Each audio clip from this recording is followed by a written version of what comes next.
Eso tan difícil de definir que llamamos arte es algo que está en todas partes. En la música que oímos a todas horas, en las fachadas ante las que pasamos, en la omnipresente publicidad, en el cine, que por eso se llama el séptimo arte, y por supuesto en los museos, los teatros, las salas de concierto, las salas de exposición.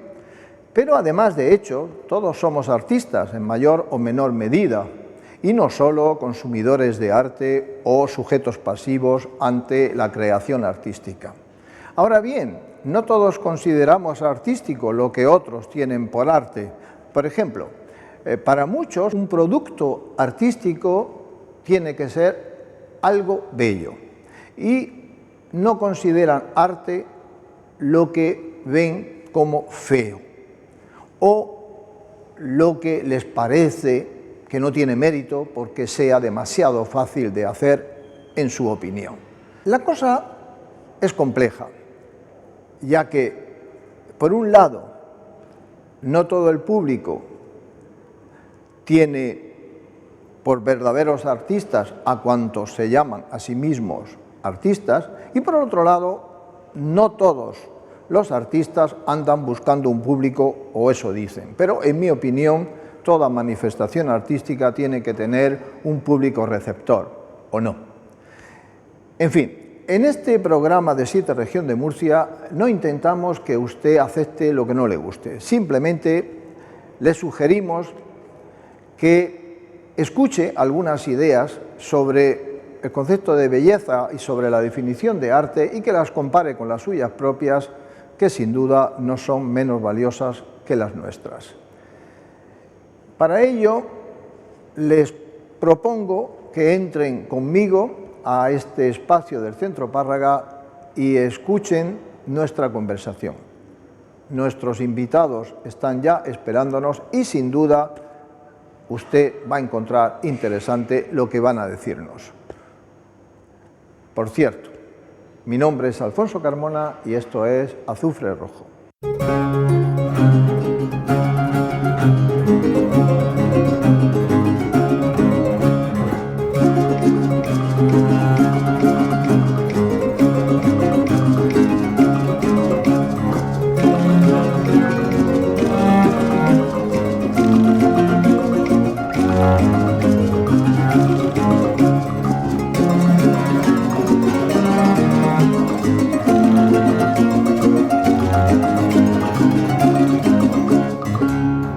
Pues bien, para hablar de arte y de artistas, hemos hecho venir a este plató a Juan Carlos Calderón, que es músico, pianista, que tiene 5 Grammys nada menos y que es premio de honor de la Academia de la Música.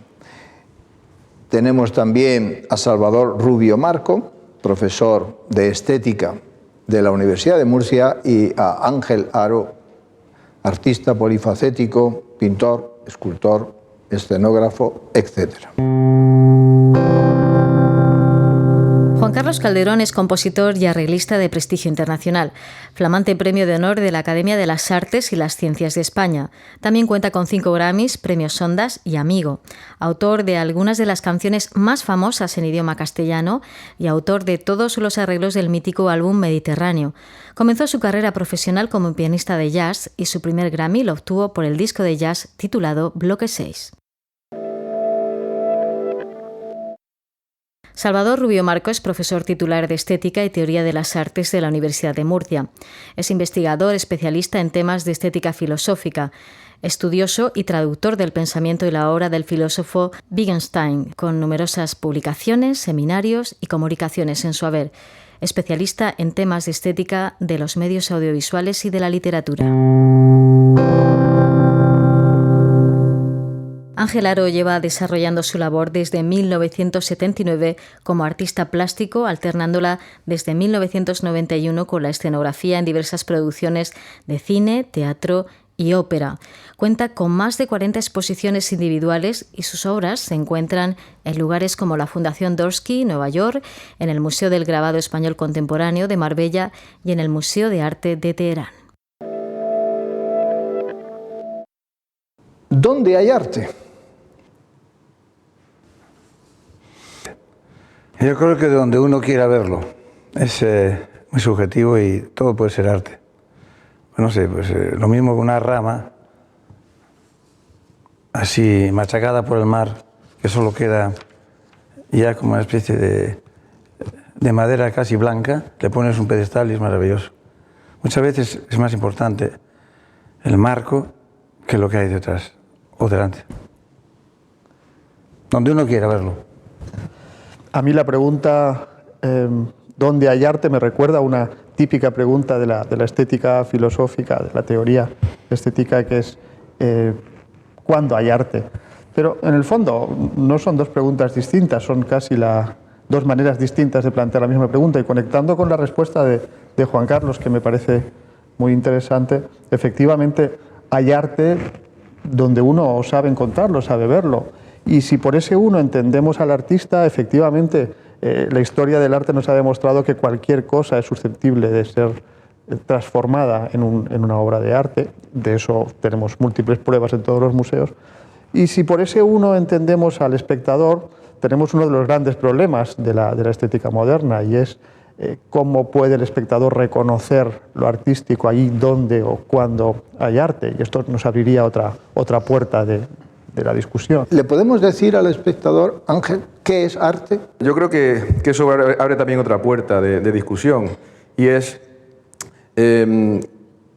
yo creo que hay básicamente dos tipos de artistas desde el punto de vista de por qué uno hace una obra, ¿no? Hablo como artista. El que quiere comunicarse y el que quiere expresarse. Creo que son cosas muy distintas. El que se quiere comunicar está pensando, digamos, cuando yo estoy pintando un cuadro y me quiero comunicar, estoy pensando que detrás de mí hay un espectador mirando mientras estoy confeccionando.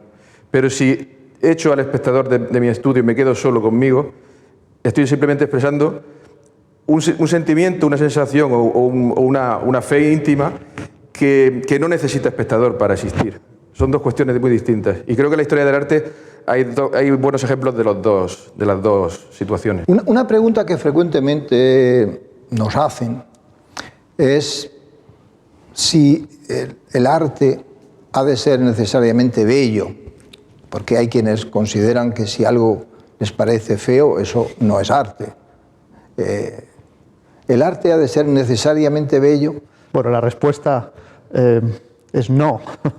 Y es una respuesta tanto histórica como sincrónica. Es decir, cualquiera sabe hoy en día que hay cosas que nos atraen desde el punto de vista artístico y que no consideraríamos bellas. Pero desde el punto de vista histórico se produce un matrimonio entre el arte y lo bello en el siglo XVIII, cuando se configura la expresión bellas artes. Y en ese matrimonio extraño, por lo civil, por cierto, pues parece que se unen dos cosas que históricamente habían estado muy separadas, porque la esfera de la belleza y la esfera de lo artístico pertenecían a ámbitos muchas veces hasta incluso incomunicables. Desde el XVIII se produce esa unión, que es una unión precaria, y muchos movimientos posteriores ponen en duda, mediante estéticas feístas, mediante el subrayado de otras categorías estéticas que no son la belleza, que son lo grotesco, que son lo cómico, por ejemplo, que efectivamente no existe un isomorfismo, una relación indisoluble entre belleza y artisticidad. Has aludido a bellas artes. Me parece interesante porque el cine es el séptimo arte, o la séptima bella arte. Las seis anteriores a la séptima, es interesante recordar cuáles son, porque determinadas manifestaciones artísticas de hoy en día no están ahí incluidas, ¿no? Por ejemplo, esas seis bellas artes son arquitectura, escultura, pintura, música, danza y, curiosamente, declamación, pero no la creación de aquello que se declama. Es curioso esta concepción de que el arte bello, en el caso de la literatura, es esencialmente la declamación, no tanto el texto que hay que hacer en la poesía, la prosa. Muchas veces la prosa no se considera bella porque no necesariamente tiene que hablar de cosas bellas, ¿no? Es interesante, por ejemplo, en la música, que ahí se incluía el teatro. En esa, ¿qué podemos decir de la música, que es como un arte realmente de masas? Dentro de esa lista que acabamos de establecer, yo creo que la música se lleva la palma por su público numeroso. Sí, la música es un fenómeno extraño porque es una cosa intangible. Solo se oye, no se puede tocar. Y bueno, y depende qué música llega a la gente, ¿no? Por ejemplo, Stockhausen nunca llegó, tenía un público muy elitista. Sin embargo, a un hombre que sí admiro muchísimo, y ha llegado a todo el mundo, y no tiene nada que ver, Michael Jackson, ha llegado a todo el mundo. Depende de qué tipo de música. Y claro, la música habría que hacer una diferenciación que nos llevaría todo el tiempo, ¿no? Y para mí la diferenciación, en dos palabras, es mala o buena y basta. Entonces, normalmente lo bueno llega siempre, aunque esté escondido. Es como los coleccionistas de discos o de películas antiguas, raras, de cosas de estas, ¿no? Los hay siempre, ¿no? La gran masa, pues es que la gran masa realmente no llega nunca a nada. ¿Entiendes? Por eso digo, llega lo que construimos de una forma barata, de consumismo, vamos. Consumir de una forma barata es consumir. ¿Es consumir lo que se ha producido de una manera fácil? Debería ser así, pero hoy día ni siquiera es barato. O sea que realmente consumismo es poner vaselina a lo que tú haces y enviarlo a la gente a ver qué pasa. Sea bueno o malo, no importa. Consumismo a mí no me gusta nada, pero es necesario si quieres hacer una industria de la música, del cine, de lo que sea. Porque al principio el cine eran una especie de rollos, películas de 2 rollos, con unas estupideces enormes antes de hacer Ciudadano Kane o cualquiera de esas, claro. El consumismo es necesario, pero no siempre el marketing no es siempre de algo bonito, estético, después hablaremos de eso, sino muchas veces de algo realmente monstruoso, patético, ¿sabes? Yeah. Pero parece ser que los reality shows, todas esas cosas llegan por lo común, porque estás viviendo la vida en una pantalla o en una música.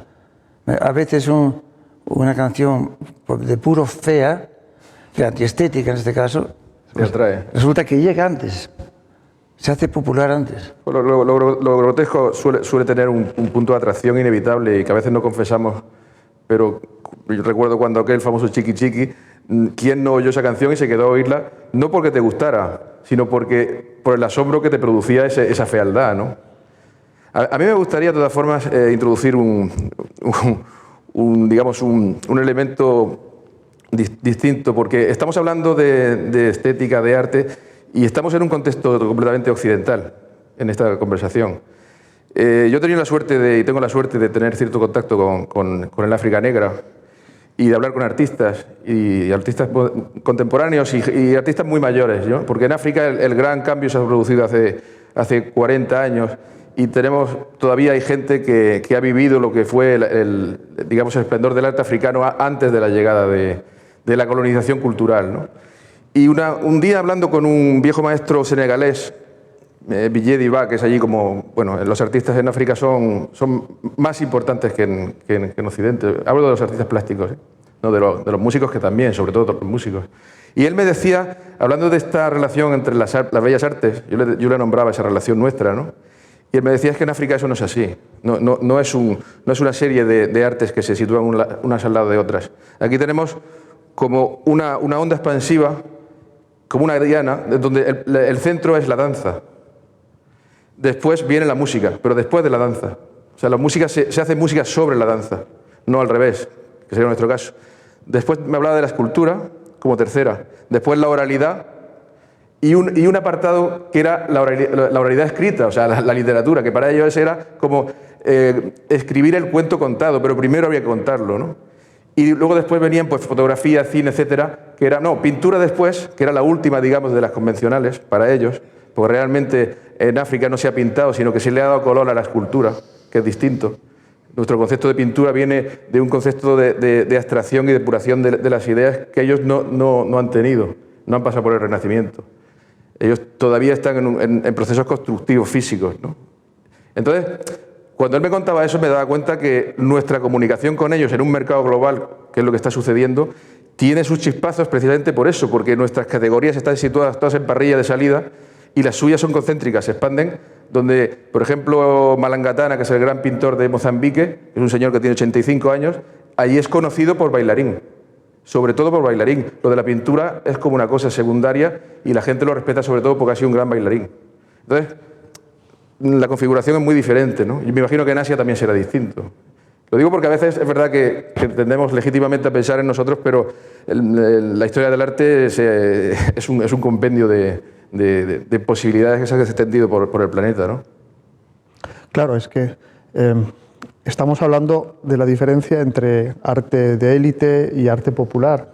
Y es una diferencia que se establece precisamente alrededor de ese momento histórico que es el 18, en el que nacen las bellas artes y aparece la separación entre esas artes que tú mencionabas antes y esas otras artesanías, artes aplicadas, artes decorativas, que pasan a un segundo escalón y que antes habían convivido con las bellas artes en el medievo, por ejemplo, donde un pintor no era más importante que un sastre. Exacto. O que un carpintero. Entonces, y además los talleres se articulaban. El taller era el mismo concepto para un pintor que para un sastre. Claro. Era el taller. Ahora mismo el taller ya no es eso. El taller es un artista que de vez en cuando tiene un ayudante, pero que no participa para nada después en la exhibición de la obra, ¿no? Además hay una cosa, creo yo, que la música o cualquier arte sea práctico es lo que la hace vendible, y no me gusta nada esta palabra. Porque yo muchas veces pienso que no las bellas artes, las artes elitistas, por ser elitistas no llegan, y las artes de masa sí. Entonces yo muchas veces pienso que esa especie de shows feos, porque son una agresión a la estética, llegan antes porque es que en el fondo somos antiestéticos. Y lo que realmente es un poco divino, un arte divino, está lejos. Y después la practicidad. Yo muchas veces cuando hago una canción, o un tema, lo que sea, no siempre canción, pienso, pero si esta canción no se come como un filete, ¿a qué sirve? Es verdad esto. Y a veces tengo unas crisis de vacíez absolutas porque ¿qué hago aquí yo? Si esto no es un zapato para ponerse, ni se puede comer. Claro, pero eso tiene que ver con lo que yo decía antes. El momento que tú estás componiendo esa canción, no tienes necesidad de comunicarte, te estás simplemente expresando. O sea, y la expresión es algo... para mí la expresión es como un náufrago en una isla desierta que empieza a hacer una escultura con cocos. No piensa que la vea nadie, pero necesita hacerlo. Yo creo que el arte es una cosa que va unida al hombre y estará unida hasta que se muera, ¿no? Hay muchos compañeros tuyos, Salvador, que han anunciado muchas veces el fin del arte, la muerte de la pintura. Digo, eso es como decir el fin de la guerra, el fin del amor, el fin de la envidia. O sea, es imposible. Es decir, los temas en arte además son muy pocos. Si te fijas en la historia del arte, la temática es pequeñísima. En pintura, por ejemplo, por poner un caso que me afecta más allá del bodegón, el paisaje, la figura y poco más, si es que no hay más temas. Lo que pasa es que son temas que se pueden desarrollar hasta el infinito porque cada hombre o mujer que lo acomete es un ser nuevo que lo acomete, ¿no? Yo siempre pienso que el artista no es el más sensible de la tribu, pero es el único que es capaz de confeccionar una obra que genere emociones. Yo he conocido gente mucho más sensible que los artistas. He conocido un pastor que me maravillaba hablar con él porque pensaba, digo, esta persona sería un genio si fuera músico, si fuera filósofo. Sin embargo, estaba con sus ovejas, ¿no? Pero no era artista. Y yo sí lo era y sin embargo me consideraba con menos capacidad de entender el mundo que él. Entonces, el artista es alguien que tiene esa osadía, ¿no? O sea, de acometer. Salvador, para un profesor de estética como tú, haber oído la expresión de Juan Carlos Calderón diciendo en el fondo todos somos antiestéticos, o algo así que ha dicho. ¿Qué piensas? ¿Somos antiestéticos? Bueno, antiestético es un término que muchas personas, creo que justamente, utilizan como sinónimo de feo o de desagradable. Y bueno, es una expresión común, pero no es una expresión técnica. Por supuesto que ni Juan Carlos ni ninguno de los que hablan en la calle están obligados a utilizar expresiones técnicamente. Y por eso ¿Qué es la estética? Bueno, para mí es una rama de la filosofía. Yo pertenezco a un departamento de filosofía y a un área de estética y teoría de las artes. Fundamentalmente es una manera de pensar no solamente los problemas del arte, sino también los problemas de la belleza natural o de los sentimientos, las emociones estéticas, de los valores estéticos, con las armas que da la filosofía, con los conceptos y la historia de la filosofía. Yo quería decir que antiestéticos en el sentido de que somos un poco carroñeros de ese arte que se hace sobre todo ahora, ¿me entiendes? Y que aunque uno tenga un alma estética, como decía André Gide, mi ética es mi estética, pues en el fondo somos un poco carroñeros de toda esa antiestética que la vemos muy interesados. Como por ejemplo cuando un perro se echa encima de una mosca y se rasiega encima de ella, ¿no? Eso es lo que yo quería decir, no que nuestro físico sea ¿entiendes? No, para mí ha sido una ocasión para que se defina lo que es la estética, porque, bien, en este programa de Azufre Rojo intentamos también clarificar las ideas, es decir, términos como arte, como estética, como belleza, que finalmente, bueno, estamos hablando de belleza, pero yo no sé si la hemos definido. ¿Cuáles son las características que definen lo bello? Si se puede decir, vamos, si existen esas características. Yo creo, para empezar, yo creo que hay tantos conceptos de belleza como personas, ¿no? Es algo bastante subjetivo, creo yo. Luego están las estrategias, pues, mercantiles o las estrategias ideológicas, o hemos visto que las ideologías tienen sus estéticas, ¿no? Y las promocionan. O sea, hay una estética del Tercer Reich, igual que hay una estética del nacionalcatolicismo y hay una estética de la llegada de la llegada, digamos, como aparato de propaganda de la Iglesia al mundo occidental, ¿no? Pero hay una cuestión que a mí sí me preocupa casi más que esa definición. Y es un poco lo que Roland Barthes habla sobre la capacidad que tiene el artista de definir las texturas de sus texturas contemporáneas, ¿no? Las texturas son esas cosas que no nos damos cuenta, pero es cuando vemos una película de los años 50 y el director hizo una historia de amor y estaba muy interesado en hacer esa historia de amor, cuando vemos esa película, al final la historia de amor a lo mejor no nos interesa tanto porque es bastante común, pero sí nos interesa mucho las texturas que hay en esa historia de amor, ¿no?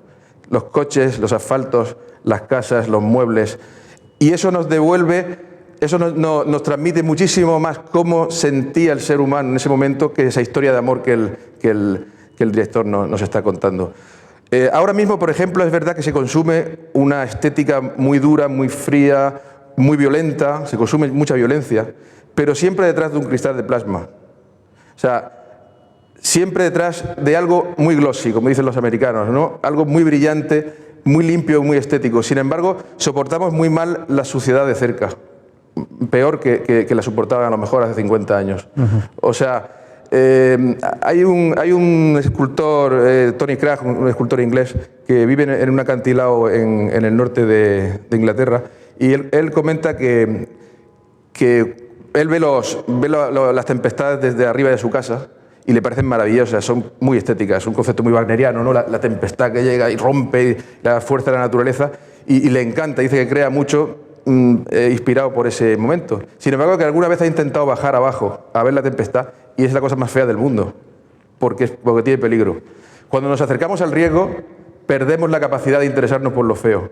Lo feo siempre nos interesa si está detrás de un sitio completamente aislado y es lo suficientemente aséptico como para que no nos toque. Esos mismos artistas que son capaces de recrear en una foto montada sobre aluminio una sangría salvaje, para exponerla en una feria de arte, a veces son incapaces de comerse un filete con sangre. La belleza es una propiedad de las cosas que son bellas o que consideramos bellas, o es una propiedad de la percepción del que percibe la belleza. Os voy a preguntar esto, pero os pido que antes escuchéis la opinión al respecto de Severo Almansa, que es un arquitecto, diseñador. Si tiene calidad, fantástico. Es decir, esta conversación va toda enfocada no a la belleza objetiva en sí. Es decir, no estamos juzgando si un hombre, una mujer, un paisaje es bello, sino si su representación es o no es bella. Es para aclararme en la respuesta. Bien, si juzgamos la representación plástica en 2 o 3 dimensiones de un paisaje, una figura, es bello si tiene calidad. Si no, no. La Gioconda no era una mujer atractiva precisamente. El cuadro es magnífico porque está hecho con una calidad impresionante. ¿Te das cuenta? Los cuadros de Rembrandt son realmente incómodos, ¿no? Pero están tan bien hechos que no creo que a nadie con sentido común le importase tener en su casa una operación de un tío con que se le van las tripas para un lado y los riñones para otro. ¿Comprendes, no? Es decir, si esa representación del objeto es bella, es decir, que técnicamente es buena, es magnífico, por supuesto, hay belleza, por supuesto. Y si no, pues es una chapuza vulgar. A veces cuando planteamos preguntas como ¿qué es la belleza?, estamos tentados a pensar que hay una esencia de la belleza. Y en el fondo utilizamos la palabra bello para cosas muy diferentes. Por ejemplo, a veces utilizamos bello como sinónimo de aquello que me agrada, que me produce una sensación agradable, que me gusta. Otras veces utilizamos bello como sinónimo de bueno, de lo que me parece perseguible o aceptable. Y otras veces utilizamos bello simplemente como un calificativo por aquello que me gustaría tener pero no tengo, para aquello que deseo. Y si me permite, Juan Carlos, una cita musical, esto lo explica muy bien Serrat en aquella canción en Lucía, donde dice: no hay nada más bello que lo que nunca he tenido. ¿Vale? Entonces, en este caso, bello se utiliza para denominar aquello que me gustaría tener pero no tengo. Es de dominio público. Entonces, por supuesto, todo el mundo puede captarla, pero la belleza difícil es la que es diferente. Es la que me gusta a mí en todo.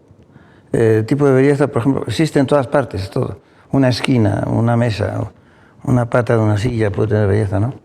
Pero lo que sí, para mí, gusto, belleza es lo diferente. Porque si todo fuera bello, sería insoportable el mundo. Bello en la acepción de la palabra belleza, que estamos diciendo. Entonces, para mí, belleza es lo diferente. Por ejemplo, una foto de unos cubos de basura en mitad de la calle. Puede ser una obra de arte y puede ser belleza. Yo he visto muchas cosas en Estados Unidos y para mí el gusto es lo diferente, como las mujeres. La que es diferente para mí es más bella. El árbol que es diferente al otro es más bello. Ahora, es de dominio público, entonces ante eso... Sí, pero nuestras actitudes personales nos condicionan a la hora de admitir como bello algo. Una anécdota: en la preparación de este programa alguien me mandó un vídeo de una película americana en la que se veía una bolsa blanca de plástico en la película danzando. American Beauty. Eso es. Fantástico. Danzando en el aire y bueno, yo no aguanté tanto, pero ahí me pareció oír que hablaban de 15 minutes, o sea, algo así como 15 minutos pero dando vueltas esa bolsa. Perdona, tiene un contexto que es muy importante, por eso a veces la belleza no puede ir sola.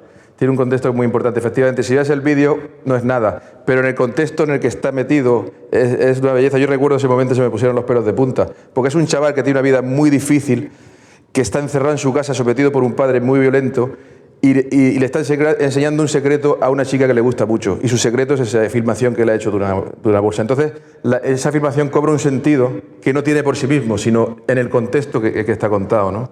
Claro, y a lo que voy, para mí, que no soporta la suciedad y una bolsa de plástico en la calle, yo no podía ver aquello como bello, porque a mí me parecía que esa bolsa de plástico tenía que estar en un contenedor, y no en un contenedor cualquiera, sino en un contenedor de plástico. Entonces me pongo como ejemplo para ver cómo uno puede estar mediatizado negativamente a la hora de ver como bello algo que uno no acepta personalmente. Yo creo que esto probablemente es fundamental, ¿no, Salvador? Sí, sí, es absolutamente fundamental, porque además la belleza es contextual, como decía Ángel hace un momento. Es decir, algo que nos puede parecer en un contexto absolutamente horroroso, en otro contexto conceptual nos puede parecer lo más bello del mundo, ¿no? Entonces, el ejemplo que ponía Juan Carlos es significativo. Algo a lo que yo no le doy importancia o le doy un puntapié cuando voy por la playa puede convertirse, si me fijo en ello y lo coloco en un pedestal, en una obra de arte. En ese sentido, la belleza es subjetiva, sin duda. Yo creo que la belleza, lo mejor de la belleza es el ánimo, el ansia que tenemos de llegar a ella, de verla o de tocarla. Muchas veces he estado viendo cuadros de Picasso y he tenido que... me han llegado aquellos que, bueno, si estéticamente, no sé, no son... Conceptualmente no es bello, según los cánones de belleza, pero hay algo mórbido en una línea, en algo así, que me atrae. Yo creo que lo mejor de la belleza es las ganas que tenemos de llegar a ella. Ya. Por ejemplo, ¿el Guernica es bello? El Guernica es bello en cuanto a su utilidad política, emocional, es importante, entonces no puede dejar de ser bello. Digamos, es una belleza muy quebrada, lo llamaría yo, ¿no? Muy hiriente, pero es que Goya, los desastres de la guerra de Goya son de una belleza también muy hiriente, muy obsesiva. Las pinturas negras, sin embargo, tienen una cosa que te pilla. Juan Carlos decía lo de cuando te pones delante de un cuadro, etcétera. Para mí el órgano principal de la pintura es el estómago. O sea, sí, porque es cuando te vibra el estómago es el momento en el que está pasando algo. Los ojos y las manos son herramientas, digamos, de segunda, pero para mí es el estómago el que me está diciendo cuándo me está pasando una cosa. Y eso, ¿por qué? Porque aquí se configuran, no sé, una serie de determinaciones nerviosas, a lo mejor, que hacen que me reviente en ese momento, ¿no? Ocurre que el término bello, que para mí es un término vigente y que tiene sentido, desde que nació en el 18 hasta ahora, parece que se ha quedado corto para hablar de determinadas obras de arte, y decir simplemente que el Guernica es bello parece como decir algo que es obvio o que no significa nada. Sí. Bueno, sería posible rellenar de sentido una afirmación como esta para alguien, por ejemplo, que lo dijese en un contexto muy particular. Claro. Por ejemplo, tal vez es porque bello para mucha gente es sinónimo de suave. Sí. ¿Me entiendes? De armónico. Bonito también. Armónico, y a lo mejor resulta que no. Puede ser muy negativa en un contexto y hay muchos artistas que le molesta. Pero a veces es la única palabra que puedes encontrar. O sea, no sé. Para mí hay una palabra bastante terrible en arte. Y además es una palabra que se ha instalado no hace mucho y que es una forma de salir por la tangente, que es la palabra interesante. Yo personalmente no me gusta que digan que una obra mía es interesante. Es que una obra nunca es interesante. Una obra tiene poder, tiene fuerza, no la tiene, es un desastre, no sé. Pero interesante es como una actitud alejada del espectador, no es interesante. Interesante es un libro de matemáticas, pero una obra de arte no puede ser interesante. La belleza duele a veces. Claro. Sí. Me has hecho recordar otra frase memorable de la historia del cine sobre la belleza, que es cuando Thelma y Luis están al final de la película a punto de tirarse por el cañón del Colorado. Y una le dice a la otra, dice, qué belleza, no se parece a nada. Y me encantó esa frase, que es la última frase de la película.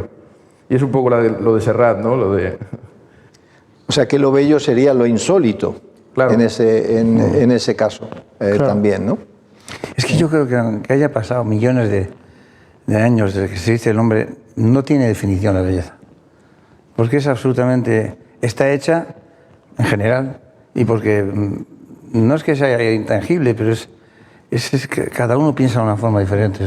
No hay definición para ciertas cosas en la vida. Yo me compadezco mucho os te compadezco a ti como profesional, porque dedicarse a definir estos términos es una cosa bastante dura, o sea, porque para definirlos con precisión, ¿no? Porque a veces cualquier pintor, músico, etcétera, está haciendo una obra y las motivaciones para esa obra a veces son tan pequeñas y tan estúpidas que son inconfesables. O sea, y luego eso genera una pieza de una vocación magnífica, ¿no? Pero lo que te ha llevado ahí es un cambio de temperatura, que hacía frío en el estudio, que ha cerrado la ventana, que no sé qué, que un papel se ha volado, que lo has cogido y lleva una mancha, y pum, pum, pum, pum, y al final te encuentras entre una cosa que ni tú mismo esperabas. ¿Cómo la explicas? O sea, es imposible. Sin embargo, existe. Es como explicar un árbol, ¿no? ¿Cómo explicas un árbol? Está ahí. Sí, pero los conceptos tienen su historia, y cuando tú mencionabas antes a Tony Craig y las tormentas, etcétera, los románticos ya en el 19 habían inventado un concepto para ese tipo de fenómenos que para ellos no son bellos. Cuando me sobrecoge estar en el mar ante una tormenta o ante una noche cerrada, eso para un romántico no es bello, es sublime. Es sublime, sí. Y lo sublime que se aplica a la naturaleza pasa al arte, y el arte empieza a producir reacciones que antes serían absolutamente inadmisibles en una bella arte del 18. Y la obra de arte entonces sobrecoge, asusta, impresiona, a veces duele, decías tú. Cierto, cierto. Yo creo que no debería llamarse Bellas Artes, sino artes. Sí, es lo que le sucede al pop con su llegada, su desembarco con la visión de lo cotidiano, ¿no? También de pronto se instala lo cotidiano que no formaba parte de la factura artística y se convierte como en un canon artístico, lo cotidiano, el bote de sopa, el no sé cuánto. Sí. Es verdad que hay momentos donde se instala un tipo de propaganda, por decirlo de alguna manera, ¿no? Es una propaganda de una cierta actitud ideológica también. Bien, para acabar con este tema de la belleza, hay más temas que me gustaría abordar. Yo os voy a leer una frase de Anthony Daniels, psiquiatra británico. Primero le vamos a preguntar a Severo Almansa qué opina de esta frase y después quiero saber vuestra opinión. Anthony Daniels dijo: la belleza es una cualidad vulnerable y frágil, además de muy difícil de conseguir, mientras que la fealdad y lo grotesco es irrompible e invulnerable y, sobre todo, mucho más fácil de conseguir. Que es una frase hecha. A mí me interesa fundamentalmente el resultado de las cosas por su calidad, es decir, la calidad final. A mí me es muy difícil identificarme con la pintura francesa de una época que ha marcado a un grupo de intelectuales. Hablo del Dada, hablo del surrealismo. Me es muy difícil que yo me sienta identificado con esto porque he tenido oportunidad de verla in situ en repetidas ocasiones. La última en una soberbia exposición en París, soberbia en cuanto a la cantidad, pero la lectura, la técnica, desde un punto de vista profesional, prácticamente sin excepción, era lamentable, es lamentable. Entonces, no me emociona desde el punto de vista técnico, no me emociona su mensaje tampoco. Es decir, identifico las manifestaciones en las que intervienen las artes plásticas, siempre, en fin, les hago caso o no, depende de la calidad. Otra cosa es la literatura. Entonces, entiendo que hay artistas que han decidido exponer su forma de pensar en el Dada y en esa época a través del arte plástico, a través de la pintura y la escultura. Pienso que el camino estaba equivocado. ¿Lo bello es frágil y lo feo irrompible? Mira, lo bello que depende como sea, por ejemplo, las valquirias de Wagner no son frágiles. ¿Me entiendes? La verdadera belleza es muy fuerte y predomina. Que lo feo es irrompible, desde luego. Es imposible romper. Ni siquiera con la belleza vence lo feo. Pero a ver, una obra como de Bach no es vulnerable, nunca. Tiene la eternidad dentro, tiene la estética, tiene todo, comprende todo, por ejemplo, ¿no? Yo creo que depende de lo que llamen bello. Yo pienso que cuando un artista está ante una línea, un pintor, dibujante ante una línea, es muy consciente de que la belleza es frágil, porque a poco que esa línea la desvíe, ya no es la belleza que está buscando. Yo creo que Anthony Daniels se refiere a algo así, es decir, es muy fácil... Es muy, ¿sí? a la armonía, más que a la belleza. Es posible. Claro, porque las obras tienen reglas de juego internas. Yo me gusta pensar que cada obra tiene una regla de juego, ¿no? Por lo tanto, el artista, y mal artista es el que aplica la misma regla de juego a todas sus obras. Tienes que estar creando la regla del juego a la vez que estás jugando. Y eso es una complicación. Y a la vez, cuando acabes la pieza, todo el juego tiene que estar en consonancia con las reglas que has planteado. Entonces, es como ir creando un abecedario a la vez que hablas, ¿no? Y eso te crea una ansiedad muy, muy fuerte. Y es verdad lo de la línea. ¿Qué pasa? Yo como pintor espectador, yo cuando voy a los museos me regocijo mucho descubriendo los pintores. Normalmente los pintores somos la gente que nos acercamos a los cuadros ahí a un palmo, ¿no? Precisamente porque necesitamos las dos lecturas. La lectura, digamos, conceptual de la pieza y la de la factura, de cómo ha temblado este tío cuando estaba poniendo este color. Y a mí me gusta oler eso, ¿no? Entonces cuando me acerco a un cuadro y puedo sentir la velocidad de la mano, el temblor, y la presión de ese pincel, cuando lo puedo sentir, estoy descubriendo un secreto que yo sé que hay gente que se pierde, pero bueno, es una cosa que me gusta mucho. Y efectivamente dices, bueno, es que si este tío hubiera presionado menos, no hubiera llegado, pero levemente menos. Está aquí en el filo, sin embargo, lo ha hecho más y ha llegado, y por eso es una gran pieza, ¿no? Yo creo que ahí está la fragilidad. Recuerdo haber leído a Bernini, un libro suyo que traduje cuando Bernini estuvo en París para hacer el Louvre, que decía el problema que le suponía para él la escultura en mármol, además, es que un golpe mal dado ya no se podía corregir, ¿no? Y decía, en ese caso la pintura no es lo mismo, había maneras de corregir, ¿no? Hemos tocado uno de los conceptos más antiguos de belleza, que es el de belleza como armonía, que viene de Pitágoras, es decir, la belleza como ordenación simétrica, racional, proporcionada. Y claro, ese es un concepto que va a ser roto y al mismo tiempo completado por la historia. Y entonces los pintores como Ángel hablan de armonía no por relación a algo estrictamente simétrico, ordenado, proporcional, sino coherente, con un sentido de la armonía que ya es interno, que ya es propio del autor y que es frágil en ese sentido, ¿no? Y yo recuerdo un documental, el que para mí es probablemente el mejor fotógrafo de la historia, que es Henri Cartier-Bresson, que en un momento de su vida deja de fotografiar y se dedica al dibujo, y que dice en la entrevista que a la gente cuando va a los museos, en vez de darle esos audífonos horribles, lo que deberían darle es simplemente un lápiz y un papel para intentar copiar el cuadro y restituirle en cierto modo al pintor el tiempo que le ha costado pintarlo. Nosotros queremos en 2 segundos entender algo que alguien ha hecho pasándose horas y a veces años pintando. Entonces solo compartiendo, aunque sea mínimamente, ese tiempo de observación y de detenimiento ante el cuadro, uno puede empezar a entender algo.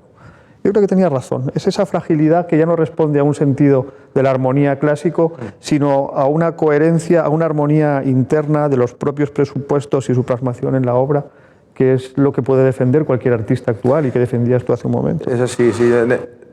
Hace unos años estuve en Chicago para una exposición y me fui al Art Institute a ver sobre todo, bueno, a ver todo, pero sobre todo una pieza de Rothko que yo había visto en libros y quería verla natural, ¿no? Es una pieza naranja que tiene 7 metros por 4, completamente naranja. Y iba con una chica del Instituto Cervantes Y se me pusieron los pelos de punta. Y ella, que no era especialmente aficionada, empezó a decirme, ¿pero de verdad te estás emocionando delante de esta mancha naranja? Digo, sí. Digo, estoy a punto de llorar ahora mismo. Y me dice, no me lo creo. Digo, sí. Dice, ¿pero por qué? Digo, porque mira, si solo lo ves como una mancha naranja, efectivamente es para irse a tomarse una cerveza, o sea, no tiene mayor. Pero no es la mancha naranja. Empieza a mirar de cerca, empieza a ver las capas de manchas de otros colores que tienes debajo y que él ha dejado que las intuyas. Empieza a pensar en el tiempo de este señor manchando esta superficie y en lo que estaría pensando en lo que ha vivido durante todo el proceso de mancha de esta pieza. Al final, lo de menos es la imagen, porque claro, manejamos imagen y pintura como sinónimos y no lo son. Imagen tiene unos valores y la pintura tiene otra, porque la pintura es una experiencia, como decía Rothko. No habla de una experiencia, es una experiencia. Estabas hablando Entonces, de la experiencia de Rothko durante el proceso es lo que me estaba poniendo los pelos de punta, no que aquello fuera una mancha naranja grandísima. Y yo entiendo fragilidad también en un sentido que tocaba antes Juan Carlos, porque la fragilidad es también un cierto riesgo, es decir, frente a la obra de arte como consumo hay también una obra de arte elitista, pero que más que elitista yo llamaría experimental, donde el artista arriesga, donde el artista llega al límite y cruza esa frontera delicada entre lo banal y lo excelso, que tú mencionabas antes por referencia a Rothko, ¿no? Y eso es también frágil, es difícil, como decías tú antes. Sí, además yo creo que también, pensando en el arte que pueda tener un arquitecto, un internista, bueno, internistas son los médicos, interiorista, ¿entiendes? Tiene que ser práctico y cómodo, porque además hay en este momento una serie de arquitectos que se lucen tremendamente, pero las casas son invivibles, son incómodas, ascensores que producen claustrofobia y vértigo. El arte tiene que ser o muy agresivo, entonces ni lo quieres ni ver, o si no cómodo. Y creo que, sobre todo los arquitectos, tiene que tener en cuenta que va a haber gente viviendo ahí. Bien, estamos hablando de fragilidad y yo quisiera tomar el otro tema de esta frase de Daniels, que es la facilidad. Es muy común que alguien diga, eso no es arte, porque eso lo hago yo mismo. Es decir, cuando alguien percibe una excesiva facilidad en la obra pictórica, escultórica, quizás en la música, o quizás mucho menos, pero probablemente incluso en la música, pues entonces dice, no es arte. El arte tiene que tener mérito, tiene que ser difícil. ¿Qué pensáis de eso, de esta actitud que la tiene mucha gente? Yo creo que no. Y primer ejemplo, mi hermano Fernando pintaba así como que bebía un vaso de agua y era un gran pintor. Yo no creo que hay que sufrir el arte, depende. Hay obras que estás toda tu vida no la consigues. Y a mí me han salido canciones en 20 minutos. No porque haya estado 20 años con una obra es mejor, porque también las cosas fáciles tienen la frescura, la fluidez de una mente preclara, ¿entiendes? Y yo creo que no es verdad eso. Fácil o difícil, pero no se puede calcular por la dificultad. Yo lo que creo es que muchas veces la facilidad es solo aparente, muy probablemente, es decir, detrás de una obra de arte, o está también la genialidad, es decir, que si a uno se le ocurre una idea. Yo creo que lo que dice Juan Carlos es cierto. No es un problema de dificultad o facilidad el que una obra de arte tenga esa vocación y esa emoción, ¿no? ¿Cuántas veces cualquier artista ha partido de una especie de azar y ha conseguido en 5 minutos una pieza que después le ha costado años volver a encontrar con muchísimo esfuerzo, ¿no? A mí por lo menos me ha pasado. La famosa frase de esto lo hace mi hijo que tiene 3 años, pues resulta que es que pintar como tu hijo que tiene 3 años con esa pureza es imposible, con lo cual date por vencido porque no lo vas a poder hacer. Eso lo dijo Picasso ya cuando dijo que me ha costado toda la vida aprender a pintar como un niño. Pero no por nada, sino porque cuando un niño o un ser primitivo, porque no es una facultad solamente de los niños, los locos, la gente que vive, que no tiene una educación plástica o que está todavía virgen desde muchos puntos de vista, tiene una capacidad expresiva que nos cuesta mucho tener a los demás. Yo siempre digo que ser un buen artista con 20 años es facilísimo. Con 30 es más complicado, con 40 jodido, y ya con 70 es dificilísimo. ¿Por qué? Porque tienes que ir venciendo esa falta de naturalidad, tienes que ir venciéndola con otras herramientas que tienes que ir encontrando tú solo. Pero cuando eres jovencito es muy fácil. Mi hijo con 16 años pintaba unas acuarelas fantásticas. Ahora no es capaz de hacerlo. Pero además la gente creo que piensa que un artista, un creador de algo, se tiene que, no sé, deshacer los sesos, sufrir, romper papeles y es escritor. No, a veces no. No.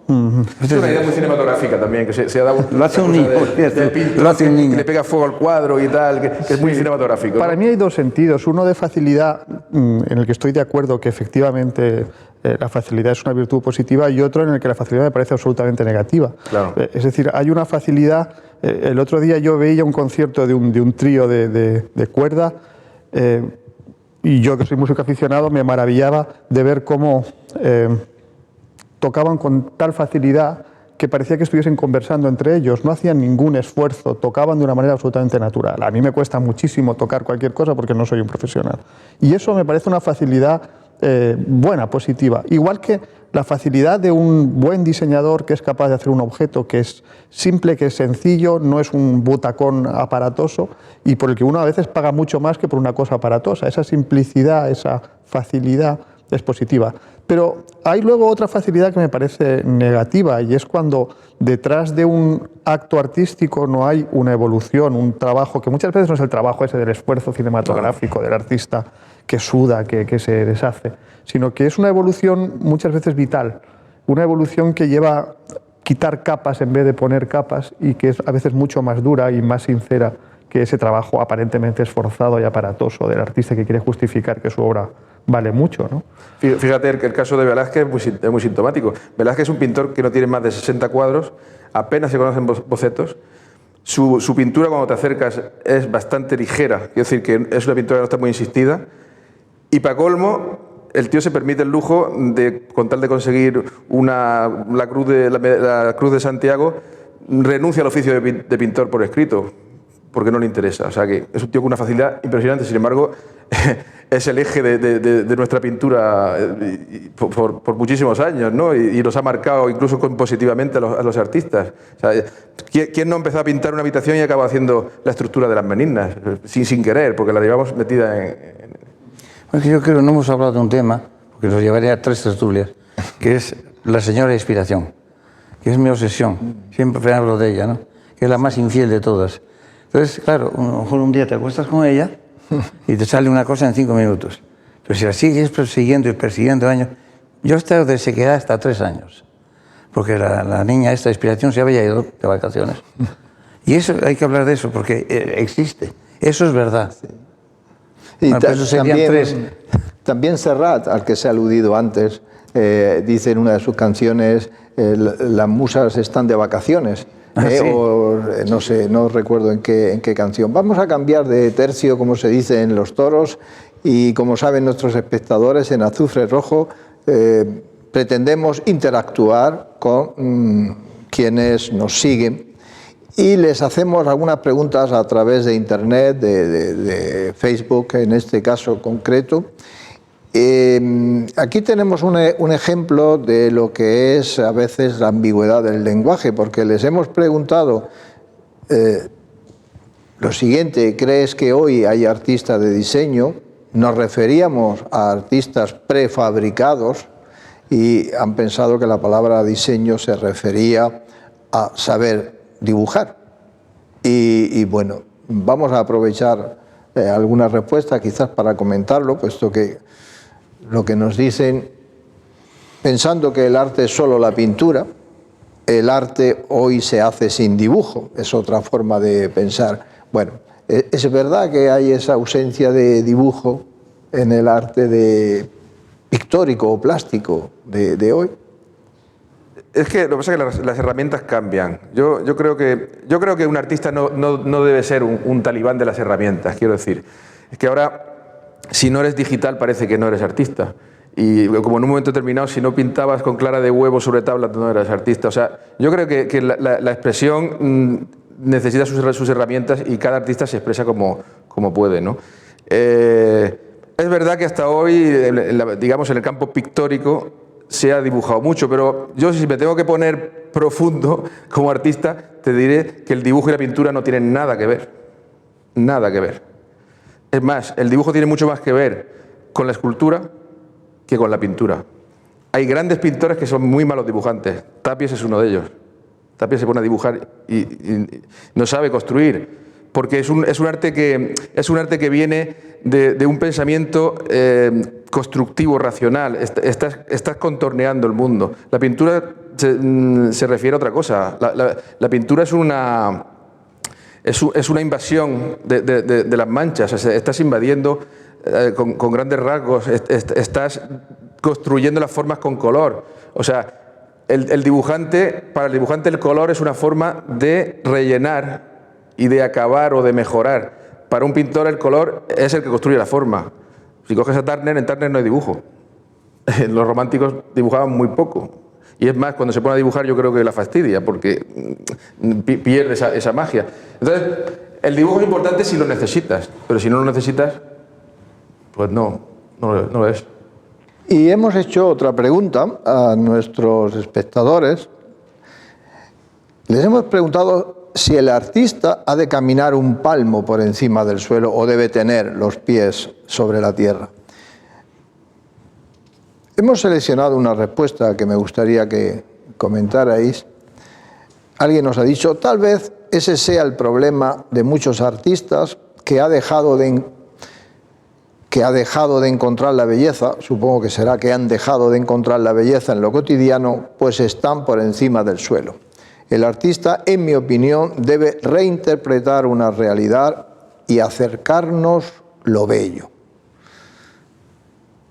El artista alejado o no alejado de la realidad, de lo cotidiano, ¿qué pensáis de eso? Ahí hay para mí tres temas distintos. Uno tiene que ver con algo que hemos hablado, y es que efectivamente el arte tiene que ver con la realidad, tiene que ver con las cosas, pero existe una categoría también histórica que es la del artista genial, el genio, que parece alguien separado del resto de los humanos, hecho de otra pasta, que no pisa el suelo. Y ese es un mito romántico que todavía pervive para algunos artistas y para otros espectadores, ¿no? El artista como alguien diferente del resto de los hombres. Y en cierto modo lo es, pero no lo es porque no sea humano o porque no tenga que tener en cuenta los intereses, las pasiones, las preocupaciones, sino todo lo contrario.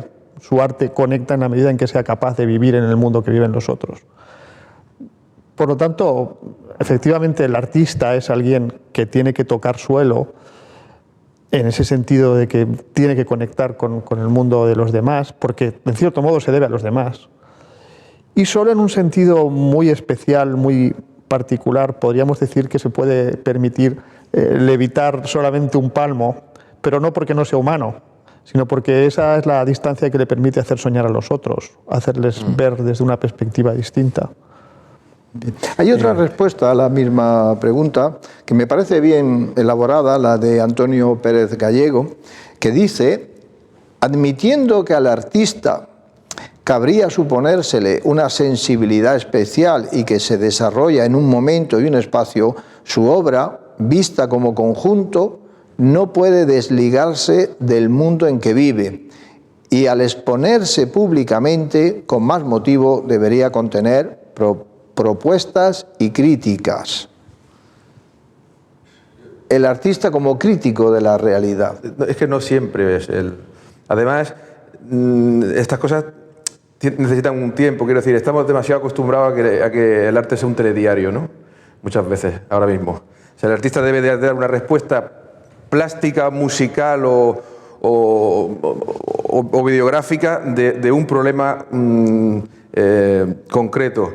Y yo creo que el artista no está obligado a eso. Es más, muchas veces el gran problema de lo que se llama hoy en día arte político es que son puros panfletos, que no dejan de ser muy poco efectivos como convulsores de las conciencias y, sin embargo, muy mal las obras de arte. O sea, yo creo que los temas, como hemos dicho antes, son universales. El dolor es universal. Cuando Cuando un pintor como Rouault pinta las crucifixiones, no está pintando propiamente un hecho histórico, ni tampoco está aludiendo a la entreguerra como la vivió y a todo el dramatismo del que surgen todos esos movimientos europeos. Yo creo que está hablando del dolor universal, del dolor del hombre universal. En ese sentido, yo no creo que el artista esté obligado a dar una respuesta crítica. Quiero decir, en ese sentido me parecen mucho más interesantes los documentalistas que se van a hacer un documento sobre una situación difícil de un ser humano, ¿no? Yo creo que el artista tiene una visión poética. Y es que, por supuesto, tiene que tener en cuenta el dolor, el sufrimiento, el amor y las pasiones que le rodean, pero las tiene que poetizar. Esa es la labor del artista. Y como he dicho antes, no creo que deba ser el más sensible. Es el que es capaz de catalizar esas cosas. Pero a veces hay gente más sensible que no son artistas, ni lo van a ser nunca porque no quieren serlo o no tienen capacidad. O sea, y en ese sentido les hemos preguntado también a nuestros espectadores si el artista nace o se hace. En sus respuestas la verdad es que casi siempre pues han nadado entre dos aguas o no han querido comprometerse, han dicho ambas cosas, ¿no? Por ejemplo, las dos cosas, pero muchas veces no van juntas. Por un lado está el oficio y por otro el arte. ¿El artista nace o se hace? Creo que tiene que ver con eso que llamabas, Juan Carlos, la inspiración. La inspiración, sí. Ser capaz de tener inspiración probablemente. Es que no sé, ¿qué pensáis? Hay un factor muy importante, es cómo nace, dónde nace, quién le rodean cuando nace y después qué es lo que cuando se hace artista, qué es lo que le rodea. Pues porque es como un poco difícil que un niño nazca en una casa donde no hay ni un cuadro, ni un piano, ni una partitura, ni nada de eso, pues tenía que ser algo genial y totalmente fuera de lo común que naciera artista. Puede tener, digamos, las facultades de poderlo ser. Pues, ¿que se hace? Sí, por supuesto, estoy de acuerdo. Se hace, ¿pero cómo? Pues de lo que ha visto, en el fondo. Ahora, nacer artista depende del mundo. Yo, por ejemplo, vi pianos y obras de arte toda mi vida, ¿no? Pero ¿qué hubiera sido yo si no hubiera visto? Pues no sé. Yo creo que alguno de nuestros espectadores... Inspiración es verdad, sí. Pero... Probablemente alguno de nuestros espectadores que ahora está a punto de jubilarse está diciéndose, en cuanto me jubile, voy a pintar. Porque cree que es un pintor que no ha podido desarrollarse y va a ir a una academia de dibujo, una academia de pintura o de escultura y va... Entonces, ¿qué le vamos a decir a esa persona? Efectivamente, que puede, probablemente, ¿no? Sin duda. Yo creo en la técnica, porque te da una gran facilidad, ¿no? Y de hecho yo cuando no estudio el piano, que es siempre, pues me lucho con él, ¿no? Pero yo creo que la genialidad, tratándolo de una forma un poco banal, está en uno. O sea, las escuelas pueden redondear todo lo que tú tienes dentro, pero muchas veces las escuelas te estropean la inspiración con la que naces o con la que te haces, porque no todas las escuelas están preparadas para enseñar a un futuro artista. Yo me acuerdo una anécdota de mi hermano Fernando, que estaba en la escuela de San Fernando en Madrid, y entonces, pues nada, tocó hacer un dibujo, había una modelo desnuda, no sé qué, lo terminó en un momento, se lo dio al profesor, el profesor no se lo creyó y le echaron, porque había hecho el dibujo antes que nadie. Entonces, claro, y le cogieron manía, entonces. Hay escuelas que no ayudan nada. En música hay una, la Berkeley.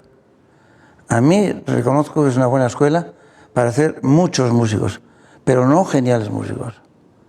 La escuela es importante, pero creo que hay que leer el libro de la vida y nada más. Bien, os voy a proponer que oigáis un cuento.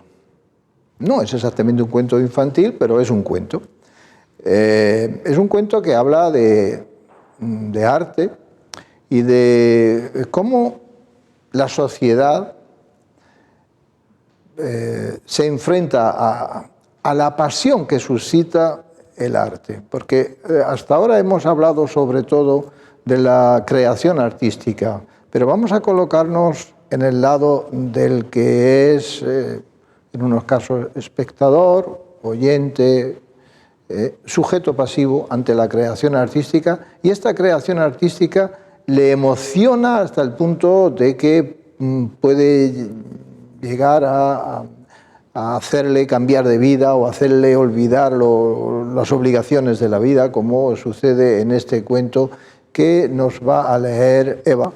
Según relata un antiguo manuscrito, cierto día, hace siglos, en la República del Orden Perfecto, el Comité de Ciudadanos Preocupados entregó un largo escrito a la Asamblea de los 40 sabios de la recta senda.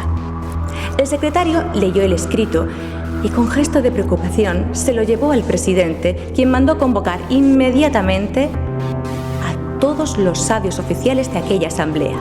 Cuando todos, menos uno, estuvieron presentes, el secretario leyó los alegatos y consideraciones del Comité de Ciudadanos Preocupados. Un primer sabio tomó la palabra y dijo: «Señorías, yo estoy de acuerdo con ese escrito. El arte ha de ser prohibido, especialmente la música. Escuchad, si no, lo que le ha ocurrido a alguien de mi calle, que había guardado una gran cantidad de dinero para que le excavasen un pozo en su patio. Cuando los albañiles llegaron, el jefe de la cuadrilla se quedó mirando una cítara colgada de una pared. ¿Sabes tañerla?», preguntó el amo de la casa. «Sí, y estos de aquí saben cantar, y aquellos otros saben bailar y tocar las palmas. Hacedme una demostración», insistió el dueño de la casa, y tan embelesado quedó con aquella muestra que les suplicó que siguieran. Y así estuvieron todo el día, hasta el anochecer, que fue cuando los trabajadores le exigieron su salario. «Pero ¿no me habéis excavado el pozo? ¿Qué habéis hecho para ganaros el jornal?». «Vamos a ver, hemos hecho lo que tú nos has pedido. Así que ahora danos el dinero acordado». «Y de ese modo», terminó diciendo su señoría, «fue como mi vecino se quedó sin sus ahorros, sin su pozo, y a cambio de ello solo obtuvo unos sonidos que se perdieron en el aire». «Yo también», dijo otro de los sabios, «pienso que hemos de prohibir el arte, sobre todo la pintura, que aparta al ser humano de lo que es verdaderamente útil, como le pasó a un librero conocido mío que quiso copiar un códice de botánica y agricultura. Contrató para ello a un amanuense y a un dibujante. Cuando este último comenzó su tarea y vio el librero sus imágenes tan bellas, despidió al copista y le dio todo el dinero al pintor. Y ahora exhibe tan orgulloso ese códice que, sin texto, no tiene valor científico».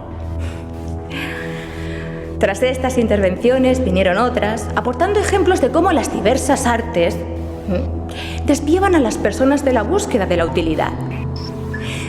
Tras esto, llegó de pronto, sofocado por la prisa y la emoción, el sabio ausente. «Perdonad, no he podido evitar detenerme a contemplar los rostros excitados de los niños ante un espectáculo de títeres. En un momento han experimentado todas las grandes emociones de la vida. Han sentido la alegría y la angustia. Han conocido el temor y el alivio. Y han aprendido que al final solo vence quien persevera. Y todo esto no era más que imaginación y fantasía. Alimento para el alma.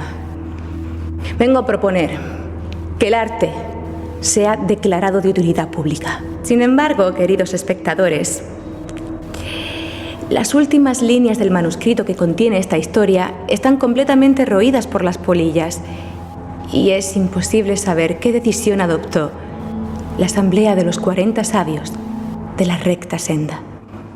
Aunque esto solo sea un cuento, pero hay ejemplos en la historia de actitudes negativas por parte de la clase dominante, digámoslo de esa manera, frente a la pasión que suscita el arte.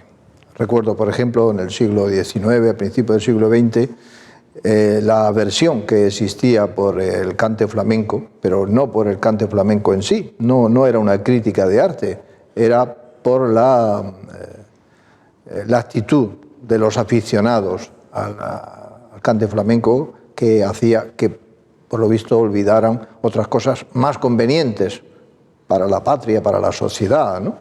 Es el arte quizás para muchas personas algo que les aparta de lo que sería útil. ¿Qué estás hablando? Claro, estás hablando de propaganda directamente. Estamos hablando de algo que es tangente al arte y donde el arte entra y sale, pero estamos hablando de propaganda ideológica. Yo creo que con la llegada de la estructura oficial del arte, que en el siglo XX viene, bueno, el siglo XX tiene un protagonista, que es Goebbels, que es el que organiza la cultura, o lo que llamamos el arte popular, que lo organiza lo que sería el primer Ministerio de Cultura, ¿no? Que es el Ministerio de Propaganda de nazi.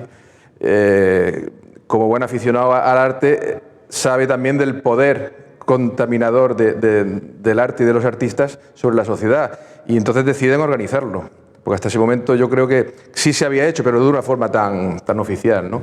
Y hay que confesar que nuestros ministerios de cultura y nuestras instituciones culturales derivan de esa estructura y de ese concepto fascista del control de las artes, ¿no? Aunque estén más matizados. Hay países, sin embargo, que no han cogido el modelo. Estados Unidos no tiene Ministerio de Cultura, se organiza de otra manera. Lo que quiero decir es que cuando uno monta una institución cultural, como es el Ministerio de Cultura, o una Consejería de Cultura, o una Concejalía de cualquier institución, por pequeña que sea, su vocación inequívoca es el control de esa actividad. Y al controlarla, lo que estás haciendo es dos cosas: negar la producción que no te interesa e incitar el tipo de producción que sí te interesa. Quiero decir, en la Rusia comunista, directamente se mandaba al gulag al artista que no convenía. Pero en la Europa capitalista no se le manda a ningún sitio, simplemente no se le compra la pieza y muere de inanición y se convierte en otra cosa, ¿no? El poder siempre ha tenido necesidad de control sobre el arte, porque el arte realmente es una voz, es como la religión, es otra fe, es una fe laica, pero es una fe que contagia y que genera ideas, ¿no? Entonces es inevitable que el poder siempre haya querido dominar esa manera, ¿no? Uno de los temas que sugiere el cuento es efectivamente el de la relación entre el poder y el control del arte, pero otro tema quizás más que está por debajo de ese es el de la relación entre arte y utilidad, que también sugiere el cuento. Y es un tema bastante complejo, porque parece que desde siempre estaba claro que el arte tenía muchas utilidades, que no había una división entre arte y utilidad. Pero llega un momento en el que surge el mito de que el arte debe ser inútil para ser arte, para ser una de las bellas artes. Y ese mito es un mito que creo que ha hecho bastante daño, porque en realidad el arte siempre ha tenido múltiples utilidades y funciones, desde siempre, y las continúa teniendo. Eso de que el arte es inútil es uno de los mitos más grandes de la estética. Y actualmente, efectivamente, el arte sigue sirviendo para muchas cosas distintas. Algunas son utilidades en el sentido material estricto, pero otras han existido desde siempre. El arte como herramienta de propaganda política, como modo de congraciarse con los otros, como Biblia de los que no saben leer en los capiteles de los claustros románicos. El arte ha servido siempre para muchas cosas distintas. En el cuento tenemos, por ejemplo, a un bibliófilo que prefiere las imágenes de botánica, la pintura de una hortaliza, al texto que dice cómo se cultiva esa hortaliza. Esto es lo que parece que a ese comité de ciudadanos preocupados le preocupa. Es decir, que lo más importante es la hortaliza y es podérsela comer, y no extasiarse ante su pintura. Estamos hablando de una exageración, eso es un cuento, por supuesto, pero nos puede dar pie pues, para un poco hablar de esto. Sí, pero actualmente, sin embargo, se da una situación un poco a la inversa con las artes plásticas. Muchas de las manifestaciones plásticas que estamos viviendo parten de un texto, y hay muchos artistas que acaban siendo un poco ilustradores de ciertos textos. Y existen en función de que lo son. Quiero decir, cuando un comisario de arte decide un tema, expone una tesis sobre el tema y encarga unas piezas, al fin y al cabo esos artistas están ilustrando ese texto. Su inspiración, por emplear esa palabra que me gusta también mucho, no viene de una pasión íntima, viene de un texto impuesto. Y entonces también habría que analizar ese fenómeno, porque es un fenómeno muy reciente también, ¿no? Yo siempre he dicho que la inspiración, lo he dicho hasta la saciedad, es como un músculo. Para tener bíceps tienes que hacer pesas. La inspiración tienes que trabajar mucho, mucho para que venga. Porque si no te puedes pasar 3 años de sequedad, como me pasó a mí. Porque no luché por llamarla. ¿Entiendes? Me sentaba al piano, hacía un acorde y digo, ¿por qué hago esto? ¿Qué hago yo aquí? ¿Y para qué sirve esto? Llegué a esa inspiración, incluso llegué a pensar qué es arte y qué es hacer arte. ¿Entiendes? Fui al punto cero. Por eso la inspiración es un músculo, también lo que ha dicho él. Es un músculo, si no ejercitas, no viene. Sería muy raro. A veces sí, vas por la calle, se te ocurre algo, ¿no? Pero es muy raro. Sí, alguien dijo una vez que como nunca sabe uno cuándo va a llegar la inspiración, mejor es que te coja trabajando. Que te coja trabajando. ¿no? Sí. Es decir, y que por lo tanto uno se tiene que sentar al trabajo, al piano, tiene que ponerse ante el caballete, etcétera, etcétera, según las diversas Pero yo tiré artes. 3 años por la borda todo mi trabajo. Pero es curioso, y supongo que los amigos artistas lo reconocerán conmigo, que la inspiración requiere disciplina, requiere ponerse, pero no soporta que la fuerces. Es decir, cuando alguien quiere que salga y se encabezona en que ahora y tiene que salir y si tengo que echarle más horas, le echo más horas, a veces es cuando la niña que decías tú más huye, ¿no? Entonces lleva un proceso creativo que a veces no tiene que ver con el ponerse a trabajar, sino en dejar que las ideas se reposen, que se combinen, que cojan su lugar. Y eso tiene que cogerte trabajando, pero tampoco puedes forzarlo. Me decía un amigo músico, a veces lo mejor que puedes hacer cuando estás estudiando un pasaje y no te sale es cerrar la tapa del piano, irte a tomar un café y volver. Y cuando vuelves, entonces verás como a lo mejor ya te sale. Es verdad. Yo hago eso en las grabaciones, en mi casa estoy trabajando y bajo un rato y vuelvo y ya está solucionado. Pero claro, es como pretender tener bíceps. Haciendo así 3 veces, pues no. Pero es verdad eso es magnífico eso. A mí me pasa toda mi vida. Yo tenía un amigo pintor que ya murió, un hombre mayor que yo apreciaba muchísimo, y tenía mucha gracia contando las cosas. Yo le hacía preguntas, yo entonces era muy joven y le hacía preguntas de maestro, ¿no? Y un día le pregunté, era alemán, se llamaba Hans, y digo, Hans, ¿qué es la pintura para ti? ¿Cómo se descubre la pintura? ¿Cómo se llega? Y me dijo una cosa, dice, mira, la pintura es una cosa, es como una puerta que tú estás toda la vida intentando abrirla para adentro, y haciendo fuerza, y dices, un día te das cuenta que abre para afuera, simplemente. Hay algo que me interesaría hablar aquí, es de la diferencia entre artista y artesano, sobre todo porque los artesanos muchas veces son grandes artistas, ¿no? La diferencia de palabras tiene que ver, bueno, no solo con la historia, sino que un artesano produce objetos útiles, volviendo al cuento, pero muchas veces bellos, ¿no? Entonces, ¿qué está pasando ahora mismo con los artesanos? ¿Van a desaparecer? ¿El diseño industrial los va a hacer desaparecer? Porque cada obra de un artesano es irrepetible, no es una obra en serie, ¿no?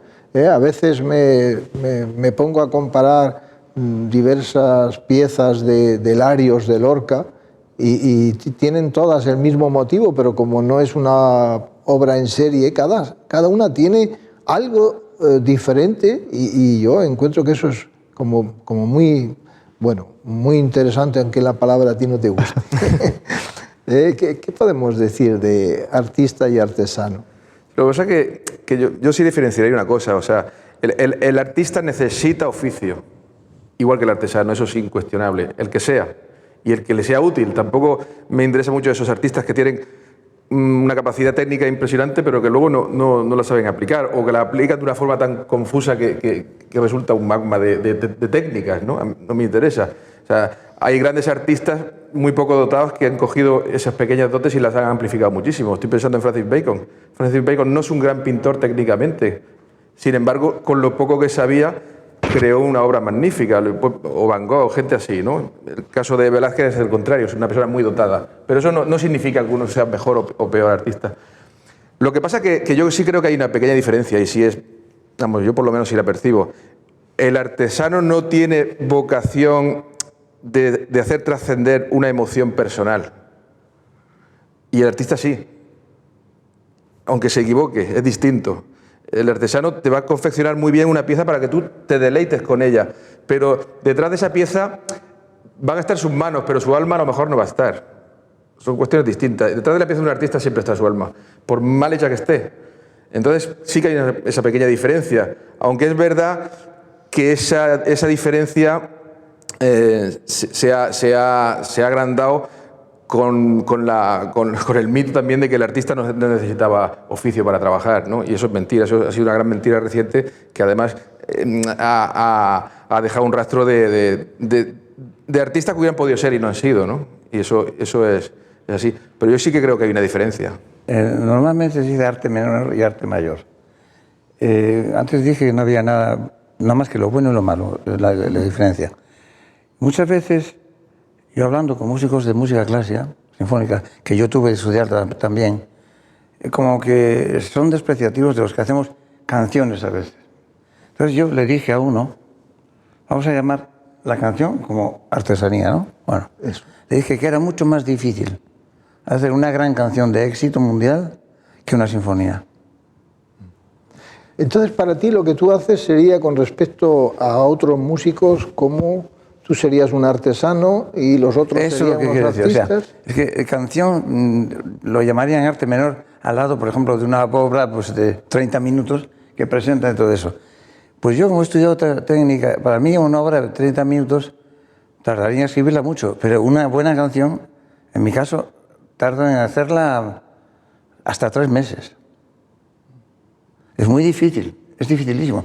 No es exactamente el ejemplo, pero me pongo un poco en ese plan, ¿no?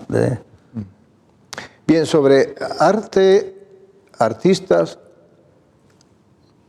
artesanos, hemos preguntado a Severo Almansa y nos ha respondido... Es una pena que desaparezca la artesanía y que desaparezca la función del artesano y el artesano como creador de artesanía para convertirse, es que él quiere convertirse en un artista.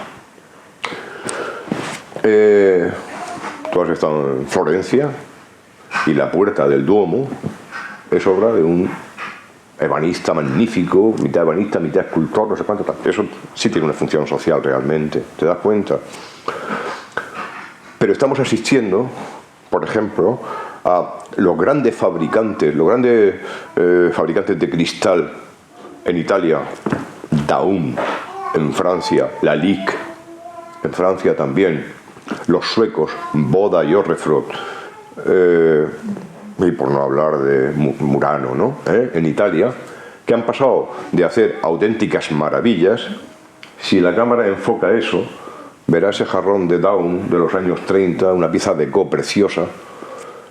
Y yo, que he tenido oportunidad de visitar in situ, en París, sus tiendas y esto, se han dedicado a hacer Harley Davidson de cristal, con una peana de metacrilato. Y esto es una pena. Entonces, creo que estamos asistiendo a una defenestración de la artesanía en favor de una creatividad artística muy cuestionable. Bueno, yo diría varias cosas. Por una parte, que el arte contemporáneo ha recuperado técnicas que eran propias de la artesanía para una producción artística. Por ejemplo, la alfarería es una técnica tradicional. Hay artistas que utilizan la alfarería para una creación artística. Yo sí que creo contigo que hay ciertos rasgos que diferencian el arte de la artesanía. Hay una intención artística que no tiene por qué coincidir con la del artesano. Pero por contra también creo que uno puede decir que le parece bella una obra de artesanía sin tener que comprometerse con que eso, por ser bello, haya de ser artístico. Claro. Es decir, hay una belleza artística y una belleza artesanal. Y por otra parte, la historia del arte nos ha demostrado que muchas cosas que fueron producidas con una intención no estrictamente artística luego son leídas desde los parámetros de la belleza artística. Sí, hombre, es el caso clásico. Bueno, pues, la artesanía es todos los objetos que haces son siempre iguales y sirven para comer, beber, lo que sea, para ponerse. Pero claro, también es ese artesano en este caso, Picasso, que pintó 18 arlequines iguales. Entonces, claro, yo creo que la artesanía es lo que se repite. ¿Es verdad? O sea, en África el debate es más complejo todavía, porque cuando tú te vas a África claro, y al final es muy curioso porque se acaba reduciendo un debate de mercado. Cuando en el año 90 el Centro Pompidou hizo aquella magnífica exposición, que se Le Magicien de la Terre, que cogían un artista de cada tribu, entre comillas, podía ser la tribu, podía ser Nueva York o un pequeño pueblo de Nigeria, y pusieron a todos juntos para que dialogaran, hubo un gran problema y no fue un problema que tuviera que ver con el debate artístico, sino con el debate comercial. Las galerías empezaron en París a enfadarse mucho con aquella exposición porque era imponer sobre el mercado del arte occidental a unas piezas magníficas, a unos precios irrisorios, solamente diciendo que efectivamente eran artistas, no eran artesanos. O sea, esa mera matización hacía que esas piezas entraran en un mercado que antes no habían podido entrar. Todo el mundo podía ir a África a comprar una pieza o a las tiendas de arte africano a comprar las piezas, pero si eso entraba en las galerías empezábamos a descabalar la estructura que ya estaba muy asentada. Estamos hablando del año, bueno, final de los 80, ¿no? Entonces, claro, cuando tú vas allí te das cuenta que efectivamente los artistas africanos están luchando por dejar de ser artesanos o dejar de tener la etiqueta, mejor dicho. Sin embargo, siguen trabajando como lo hacían sus antepasados. Y ahora las figuras a lo mejor ya no hablan de unos dioses que ya no adoran, sino que están hablando de otra realidad, ¿no?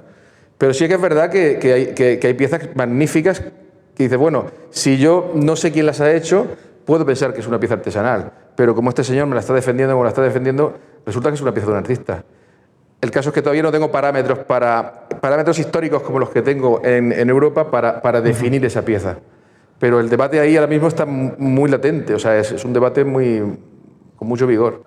Yo he mencionado antes el cante flamenco y se piensa que los cantaores que provienen de estratos sociales bajos, no siempre es así, pues malviven, y ahora sorprende que cuando uno quiere organizar un espectáculo, las cantidades que se piden son inasumibles, ¿no? por asociaciones, peñas, pequeños centros culturales, que les gustaría tener un cantador de cerca y poder deleitarse con su arte, ¿no? Bueno, es un problema. Yo me pregunto si no hay también en el arte, e incluyo a todo, a la música, por supuesto, y los cuadros, ¿no? La pintura, si no hay una especie de burbuja, como la burbuja inmobiliaria. Es decir, que llega un momento en que uno está comprando un cuadro no tanto porque le guste, como pensando en el precio por el que lo va a poder revender. Y llega un momento en que ya no va a poder revender por ese precio. Entonces es la burbuja que se de hecho ha habido ejemplos recientes que anterior a esta crisis inmobiliaria y la bajada de los precios ya sucedió en el arte.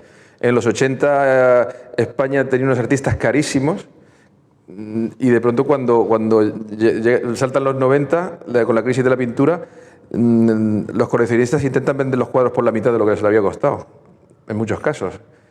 Y eso sucedió y hasta que se volvió a regular, pero tuvimos un boom en los 80 muy salvaje con todos los fenómenos Barcelós, toda la pintura expresionista española, que era una gran pintura, pero con precios elevadísimos.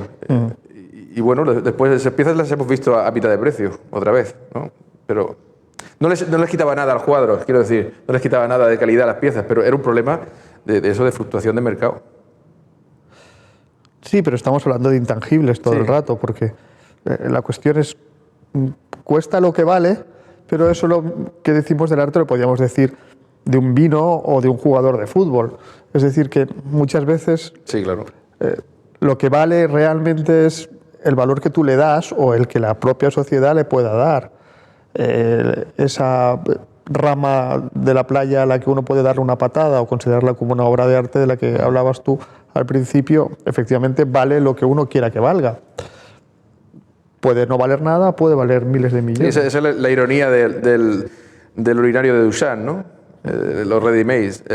Sí, pero yo creo que el valor de esa pieza es precisamente la constatación de esta paradoja, ¿no? Yo creo que Duchamp, como persona muy inteligente, lo que hace es constatar la paradoja y además crear una nueva, ¿no? Es decir, y además una en el extremo en aquel momento, ¿no? Cojo un urinario, le doy la vuelta, lo firmo. Y ya entra en el mercado del arte, ¿no? Y bueno, es una buena reflexión sobre cómo se llega a ser una pieza de arte, ¿no? Bien, hemos empezado hablando de belleza, hemos acabado hablando de dinero. No sé si esto es significativo, pero de todos modos, antes de que nos vayamos, porque tenemos ya que despedirnos, ¿podemos hacer alguna recomendación a nuestros espectadores sobre algo para seguir reflexionando sobre este tema de arte y artistas? ¿Podemos recomendar algo? ¿Un libro, una película? Yo voy a recomendar una exposición. No dejen de ir a las claras a la exposición de bodegones. A mí me ha parecido que esa exposición,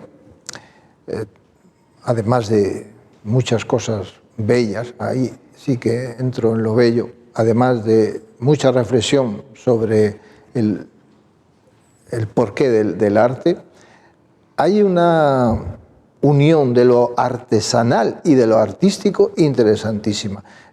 Casi todos estos bodegones donde se reproducen flores de la manera más artísticamente posible realizados e incluso agrupados, es decir, hecho el ramo, el buqué, pero es que están sobre floreros que son obras de artesanos. Es curioso que encima del florero tenemos una flor perfectamente dibujada, debajo tenemos una flor de artesano esquemática. Algo que el artista nunca haría, es decir, no consideraría que eso es una cosa interesante. Hay un cuadro de Zurbarán donde solo son 3, 4 piezas de alfarero, pero que Zurbarán ha puesto allí para demostrar su concepto de lo que es la luz y la sombra, pero las piezas no son suyas. La mayor parte del cuadro, uno podría pensar, la mayor parte del cuadro de Zurbarán se lo ha hecho el artesano, el alfarero, que ha hecho esas piezas. Bueno, no es verdad. Primero Zurbarán ha tenido que encontrarlas, decidir, ponerlas allí e iluminarlas y luego hacer un bodegón, la pintura, ¿no? Bien, yo recomiendo esa exposición. ¿Qué podríais recomendar? Yo recomiendo un libro que es una introducción un poco provocativa a la teoría del arte, pero hecha por un profesor inglés, amigo mío, Ian Ground, en Newcastle, que da clases en universidades para personas mayores. Está acostumbrado a introducir temas complejos para gente que no tiene una formación académica sólida. El libro se llama, lo traduje yo, Arte o chorrada, entre signos de interrogación. O sea que la palabra chorrada se te ocurrió a ti. No, fue sugerencia del autor, porque yo quería traducirlo como arte o bobada, y él me dijo, no, eso es demasiado flojo. El término inglés es bank, entonces él dijo, mejor chorrada. Y yo creo que acertamos. Es una buena introducción a la teoría del arte, publicada en una editorial universitaria de Valencia, el Servicio de Publicaciones de la Universidad de Valencia, y es del 2008, es muy reciente la traducción. Ángel, ¿nos dice algo? Sí, yo recomendaría tantísimas cosas, pero no puede ser. Entonces, Bueno, como idea general recomendaría a la gente que tiene dudas sobre una pieza, sobre una obra, sobre lo que sea que tenga que ver con el arte, que hable con el fabricante. Eso quiere decir que hablen más con los artistas. Quiero decir, es verdad que el artista a veces no se da, pero ningún artista o muy pocos ante una pregunta interesante, una conversación interesante se va a negar. Y a veces yo he constatado como personas que tenían cierta aversión a una pieza o un tipo de obra, hablando con ellos pero sin mentir ni nada, simplemente contando lo que te sucede como artista, de pronto notabas en sus ojos que estaban como descubriendo una verdad simple que no pensaban que existía, pensaban que la verdad era mucho más compleja, y a veces las verdades son muy simples, ¿no? Yo creo que los artistas en eso, bueno, no podemos explicarlo todo, pero sí ciertas emociones que a veces le falta a la gente para entender una pieza, ¿no? Yo recomiendo, para verse inmerso en un mundo que nos viene bien a todos, músicos, pintores, todo, el concierto de Bach para 2 violines en re menor. Es la obra de arte que más te mete, como se dice, que después de eso tienes que hacer algo, ¿no? Y después sugiero a vuestra próxima tertulia estas 2 preguntas. ¿Qué es arte y qué es belleza? Bien, es hora de acabar nuestra conversación. Pues mi mayor agradecimiento a nuestros invitados de hoy por haber acudido y a Severo Almansa por haber respondido a nuestras preguntas, a todo el equipo de Azufre Rojo y a nuestros patrocinadores y al Centro Párraga. Y les animo a interactuar, a responder a nuestras preguntas en Facebook, a redactarlas de la mejor manera para que este presentador no tenga problemas luego para leerlas. Y lo dicho, hasta la semana que viene, sean ustedes muy felices.